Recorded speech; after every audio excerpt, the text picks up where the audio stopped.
Very, very tricky title of this panel. We were just wondering earlier who actually came up with it.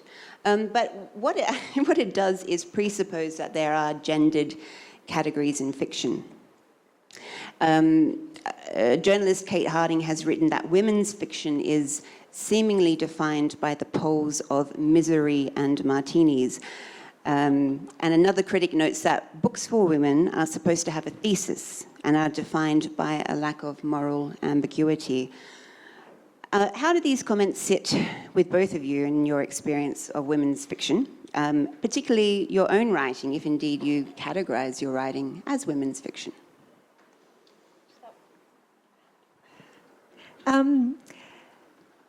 When I was growing up, there was this show for children on the television called The Smurfs.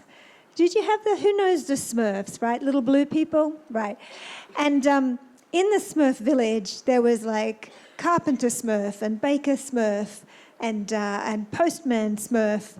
And there was one woman, and she was called Smurfette. And so she was woman Smurf. And so I think this is where my problem comes when we start talking about women's fiction and men's fiction, is that a lot of the fiction that potentially has a male readership is divided into other genres. It might be science fiction, or what does Thomas Clancy write? Submarine fiction, I think it's something like that. Submarine thrillers. And then when we get to what we call women's fiction, it's an enormous catch-all for something that is very, very nuanced and very different, and certainly covers, I mean, if you think that martinis and misery are on two ends of a spectrum, that's a very narrow existence.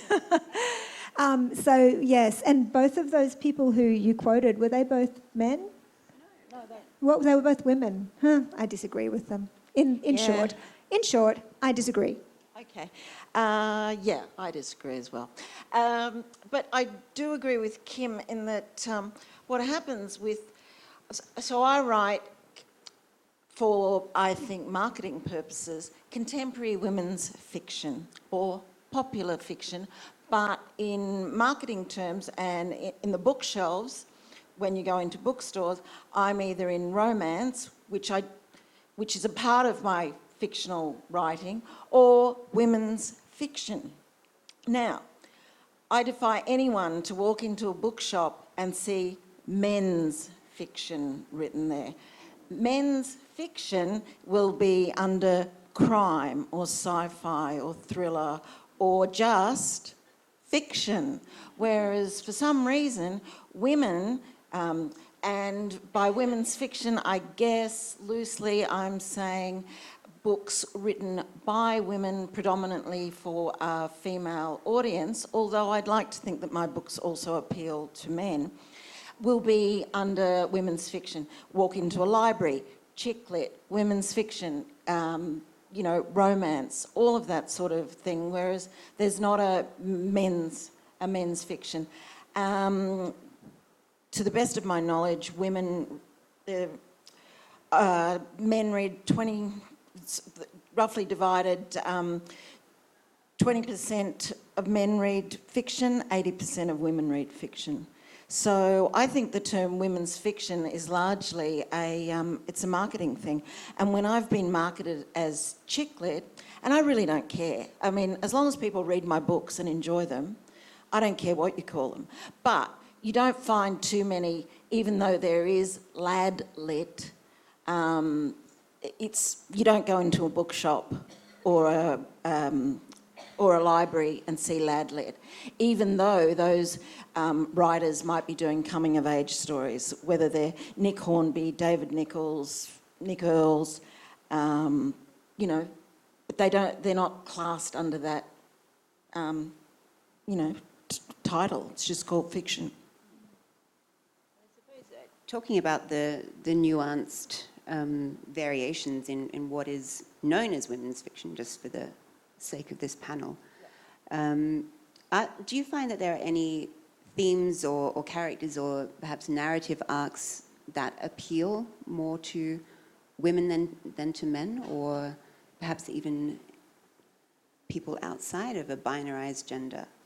Well, I think that the statistics that Lisa gave us before said that, well, 80%, you know, of women. 80% of Women will read across the board, whereas it's men, by the sounds of it, who are less likely to read in multiple genres. Yeah, because they tend towards more the, you know, sport biographies and the non-fiction and the autobiographies. And Yeah, well, and again, that's a generalisation, obviously. But I write two different types of fiction. I write sort of historical women's fiction, and I also write fantasy fiction, and I certainly get a lot more fan mail for my fantasy fiction from men. About equal, about 50-50 with women, where I think it's 100% of my fan mail for my women's fiction comes from women. I mean, in terms of what people are looking for in a book, you know, once you get past the sort of whatever it is, those genre elements that attract you, like, you know, you want someone to solve a crime, or you want someone to have long introspective thoughts about their parents, or you want someone to fall in love. Beyond those, what we're all looking for is just a great story where we can access another person's life for a little while and experience that and try that on for size. I agree. So I guess I write the sort of stories that I want to read. So my books are based in reality, and by that I mean I'm not writing medieval or historical fiction. I'm writing about the here and now. So, you know, when I'm writing a new book, it'll be set in 2020 or whatever it is. And really, I'm writing about women's relationships. Romance is an element of that, but it's women's relationships, you know, with their siblings, with their co-workers, with their children, with their parents.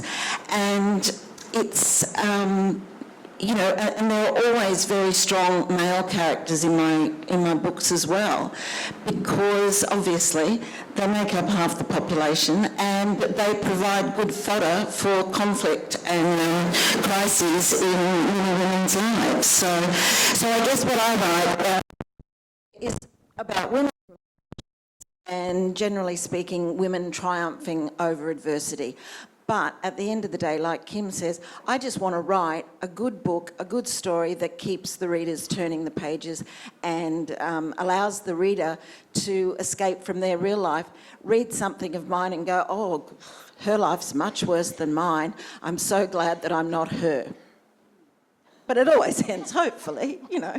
I mean, you know, I'm cruel in the middle of my books, but hopefully by the end there's some, you know, catharsis. It's so funny. When my very first book came out, I was quite young, and someone who wanted to give it a bad review had said, like most first novels by young women, there's an element of wish fulfillment in this book. And I went, which part of my life do I want to look anything? She makes a pact with the devil. How is that any good? But yeah, so again, some of the assumptions people make about women's writing are quite interesting. Kim, I was reading quite a review of Marion Keyes's The Break that you'd written after that book came out, and you point out that Keyes's writing is dismissed as chick lit, suggesting there's something trivial and fluffy about her writing or about that genre on the whole. Do you consider the label of chick lit or women's fiction as derogatory and patronising, or in the tradition of taking and owning a derogatory label empowering, particularly since you write, you know, in your two different genres? That's a really good question. I always feel really, Marianne Keyes, for those who don't know, is an Irish writer. They call her chick lit. It's definitely women's fiction. It's about women, for women. It's both hilarious and sad. You'll find yourself crying on one page and laughing on the next. And probably her most famous book, Rachel's Holiday, the copy I have has a picture of a woman with a suitcase on the cover, and it's actually about her time in drug rehab. Yeah. So even the sort of the paratext that the industry has put on it is all around chick lit, whereas in fact they're much more serious. What was the question again, just quickly? Just about whether chick lit is...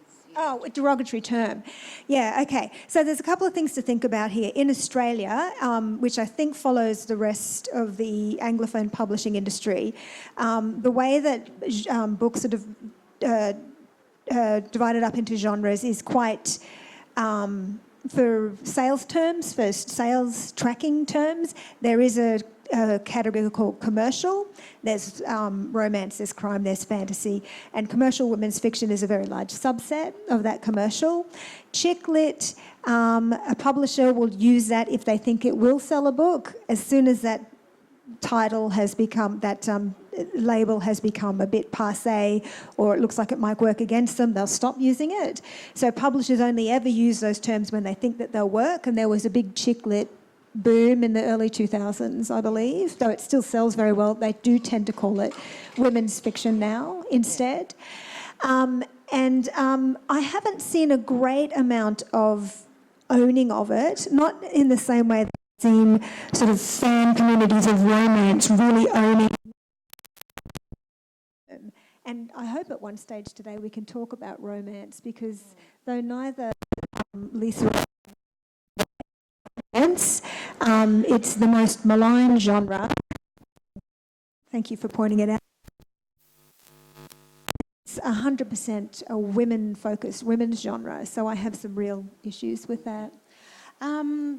Just to that, Marion Keyes is the person who got me into writing. So I was writing for national magazines in Australia, and I really wanted to write fiction, and it was really reading, Marion's first book, The Watermelon. And I read it, and it was first-person conversational. There were serious issues at play, but exactly as Kim said, you're laughing on one page, you've got tears the next. And yes, she was very much called chick lit, which I don't agree with. But she's definitely the person who inspired me to write the way that I do right now. As I mentioned at the beginning of this session, I teach creative writing at the Australian Writers' Centre in Sydney. When I first started teaching there about 7 or 8 years ago, I was teaching chick lit. So I was the chick lit teacher at the Australian Writers' Centre. For the first couple of years, I had really full classes, and then the numbers started dwindling off. It had nothing to do with my teaching. I'm a superb teacher. But the title, people didn't want to attend a class called chick lit. So basically then, they changed the name to popular fiction. Principles, exactly the same. I changed a few words here and there, but generally speaking, the teaching didn't change. Still, you're talking about structure, scenes, dialogue, point of view, beginnings, middles, and popular fiction. That worked for a couple of years, and then they went, yeah, let's now change. So now what I teach is creative fiction, but secret, basically, principles are all the same. And regardless of whether you write chick lit or thrillers, crime or fantasy, you still have to have believable three-dimensional characters, strong dialogue that moves the plot forward. You've still got to have point of view characters, and you've still got to have a strong beginning, middle and ending, and you've still got to have characters that people care about. That kind of leads me into my next question to you, Lisa.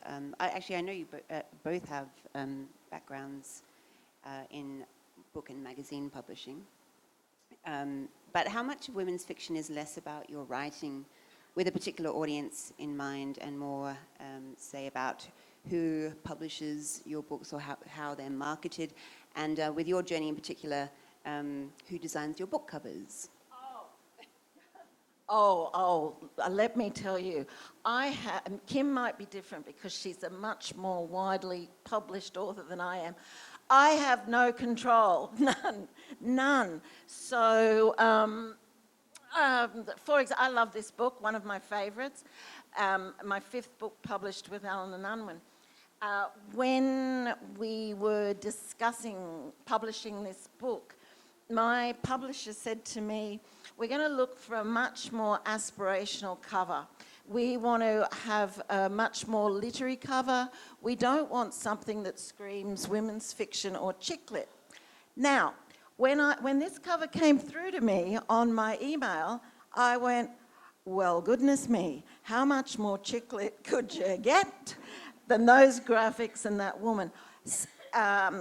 In addition to that, I, as an author, have no control over the title. So, for example, it started with a kiss. Again, could we get much more chick-litty than that? I don't care. I just want the book to sell, and I love the story.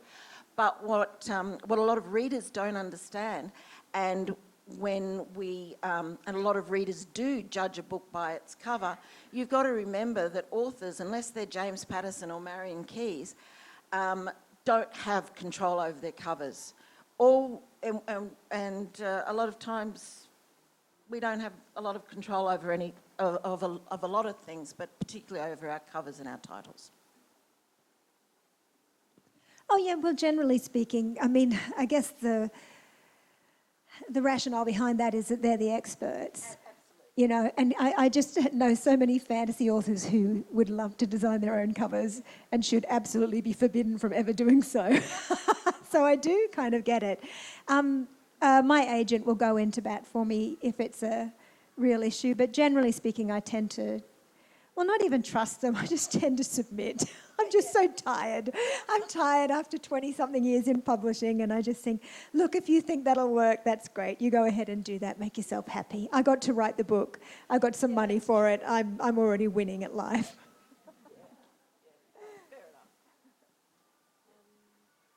My next question, sorry, we've still got this mic. In Australia, we have the Stella Prize that awards only women writers. And in India, there are similar awards. I think one recent one is the Prabha Kaitan Women's Voice Award. Do you feel that these gender-exclusive awards are necessary? And I guess why? Well, the Stella Prize was absolutely necessary. I think when they brought it in, it came in as our biggest literary prize in Australia is the Miles Franklin Literary Award. And Miles Franklin was a female writer. Was her real name Stella? Is that how we got the Stella Prize? Something like that. But anyway, she wrote under the name Miles Franklin in the 19th century. So already we've got one of those narratives of a woman who had to pretend to be a man to be published, like the Bronte sisters and so on. And so in the year that they introduced the Stella Prize, I think it had been a number of subsequent years when no women had won and hardly any women had been shortlisted. Correct. And then I think in the year that the Stella Prize started, it was an all-female shortlist on the Miles Franklin, and they were all like, see, we didn't need the Stella Prize. And everybody who's got any sense said, well, that happened because of the Stella Prize.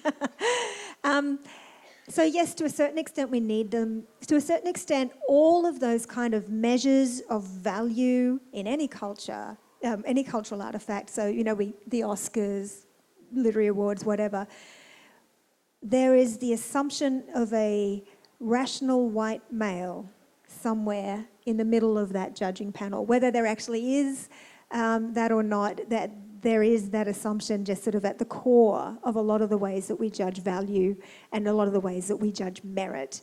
And so I think a prize like the Stella is fantastic, and it's been a real success. Okay. We're just checking time here. I suppose, I mean, we have been dedicating a lot of this session to talking about what is women's fiction, and we did touch a bit about, you know, what is considered men's fiction. But based on what we know of women's fiction, does it follow that the inverse is men's fiction? Going back to the question of this session itself.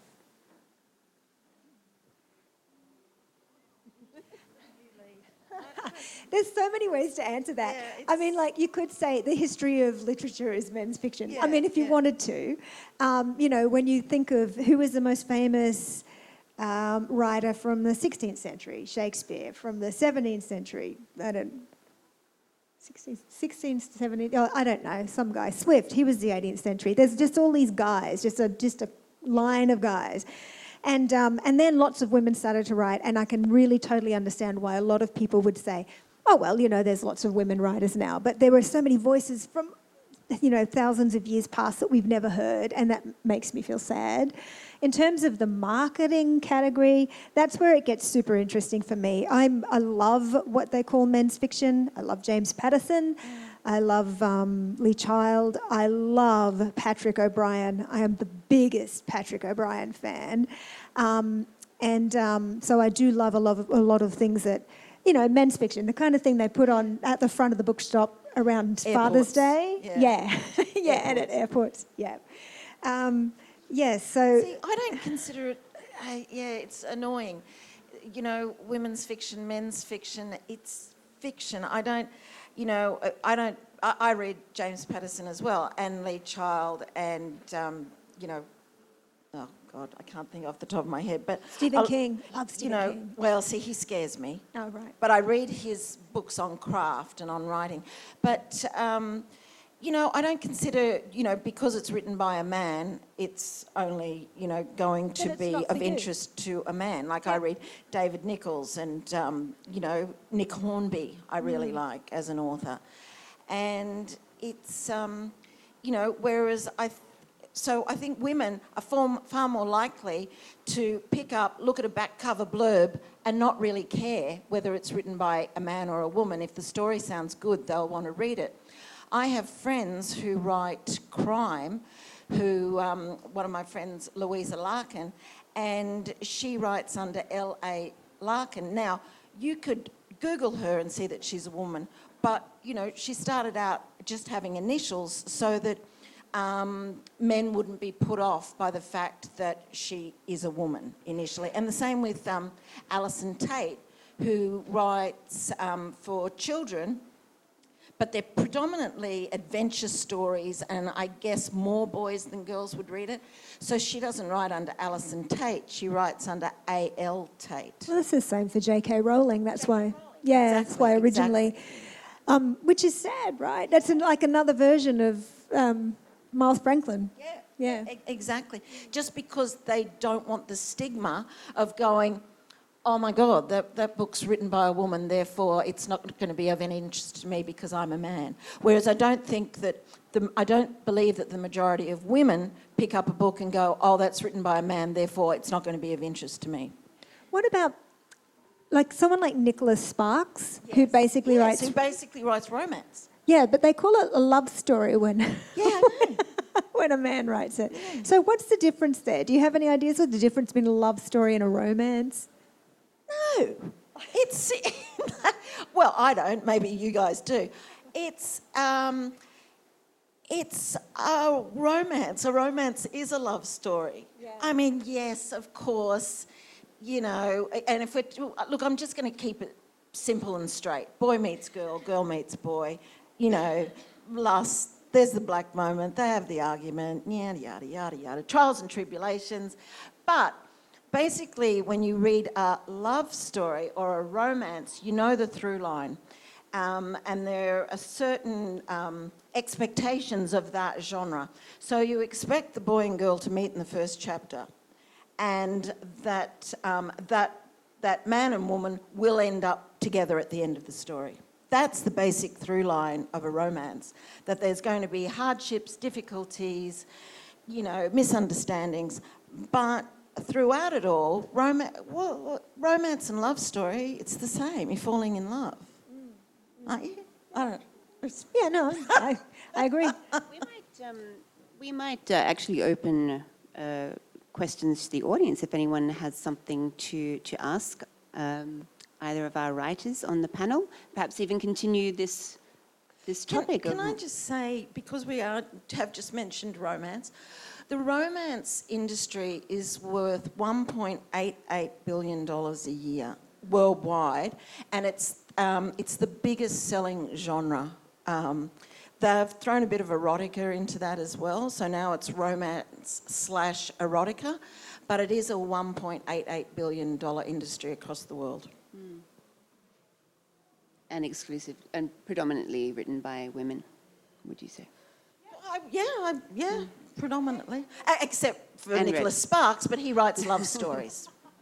So we can't include him in the romance genre. And the thing that always gets me about romance is how often it's conceptualized as a guilty pleasure. There's actually nothing more important than falling in love. I mean, the continuation of our species depends on it. I've left out a few steps there that you can fill in. But unless people fall in love and form relationships, that's the end of humanity. So in a way, you could argue it's the most important genre, but I'm not going to take that argument up. Does anyone in the audience have questions for either of our writers? Yes, please, Anita.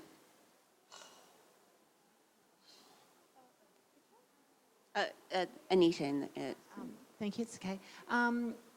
It's been said that if Jane Austen published now, her covers would be fluorescent pink and sparkly, and she'd be the queen of chick lit.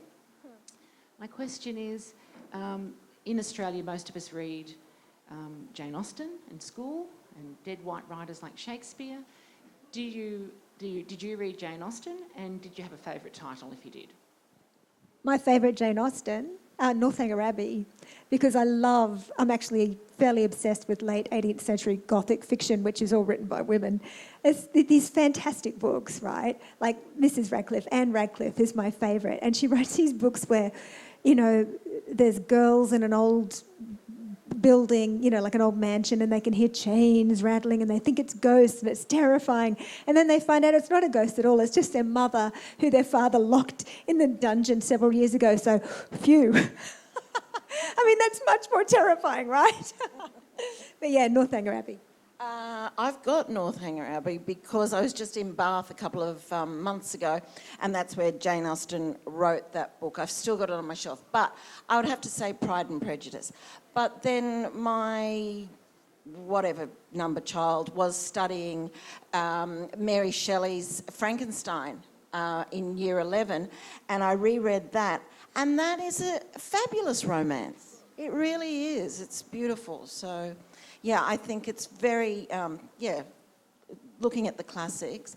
But I agree, she would most definitely be marketed with pink fluffy covers and, fluffy slippers and all of that sort of thing, shoes and handbags.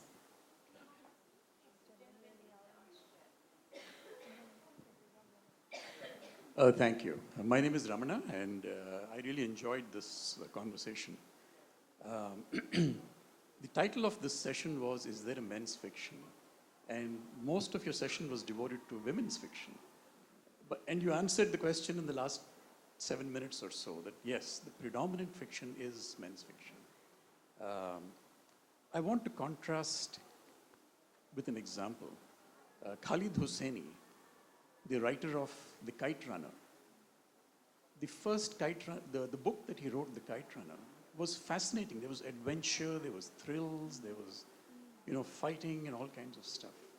Now the same author, Khalid Hosseini, I'm assuming you're familiar with Khalid Hosseini? So he wrote his second book completely from a woman's perspective. Yeah. The struggles that the woman had to go through in Afghanistan. And it's the same author. The second book was also extremely interesting, but as a guy, I connected with the first book, The Kite Runner, which was basically a man's story. The woman's story was also extremely interesting. It was very readable, but as a guy, I had to sort of struggle to understand the woman's emotions. Maybe that's my shortcoming. It's not a shortcoming. I think Okay. that's perfectly natural. Yeah. And I would just even put a question mark over whether his representation of what a woman's feelings are for an entire novel would be that accurate anyway. So you'd be better off asking a girl. And I would also say, maybe this isn't relevant to the conversation, but if we had a panel, we've got some very famous male Indian authors like Vikram Seth and Ruskin Bond.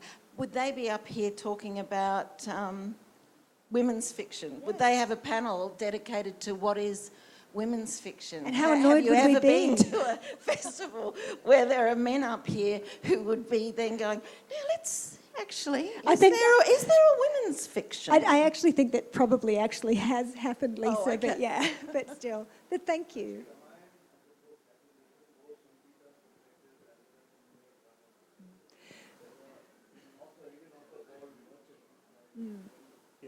I know. I guess I was. I think you should I read. was being maybe. I There's was a lot being of a bit stuff that's frivolous. available here. So my expectation from the session was to actually understand what women's fiction would actually entail. What is the basic script that a women's fiction There would is actually no entail? script. That's the. Or what are the differences or the contrasts that we look about? Because say, for example, can I classify a James Hadley Chase as a male fiction? Right? From that perspective, I'm just getting it very gross. Now, what are the similar stories? Like Jane Austen would be again female fiction from that point of view, a storytelling. So let me say, for example, Thomas Hardy. Bathsheba Everdeen, Far from the Madding Crowd, has got both the stories. He's got Gabriel Oak as well as Bathsheba in the entire story.